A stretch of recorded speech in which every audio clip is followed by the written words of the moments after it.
అందమంటే గుణం. అమ్మాయి నయుండి చెప్తున్నా, I don't want people to call me beautiful.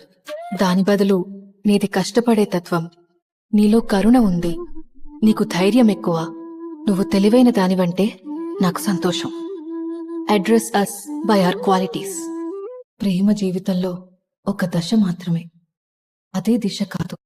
పేగు పంచి ప్రాణం పోయగలిగిన వాళ్ళం చితి ముట్టించి మోక్షం ఇప్పించలేమా? ఎవరి తుఫాన్లు వాళ్లకుంటాయి లోపల. కొందరు బయట పడతారు, ఇంకొందరు ఎప్పటికీ పడరు. మీరు నాకు దక్కుతారో లేదో తెలీదు. ఈ కథకి ముగింపు అదే అవ్వాల్సిన అవసరం కూడా లేదు.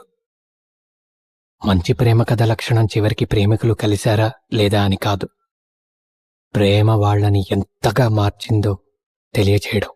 ప్రేమించే వారికి దగ్గర అయ్యేప్పుడే కాదు, దూరం అయ్యేప్పుడు కూడా డిగ్నిటీ మెయింటైన్ చేయగలగడమే ట్రూ క్యారెక్టర్ అంటే. ఇద్దరు చివరికి కలిస్తేనే ప్రేమ గెలిచినట్టు కాదు. ఒకరి నుండొకరు స్ఫూర్తి పొందడం, ఒకరి వల్లొకరు మంచి మనిషిగా మారడం, అందమైన జ్ఞాపకాలు మిగుల్చుకోవడం, కలిసినా కలవకపోయినా అనుభవాలతో ముందుకి సాగిపోవడం. ఇదే ప్రేమ యొక్క నిజమైన ఉద్దేశం.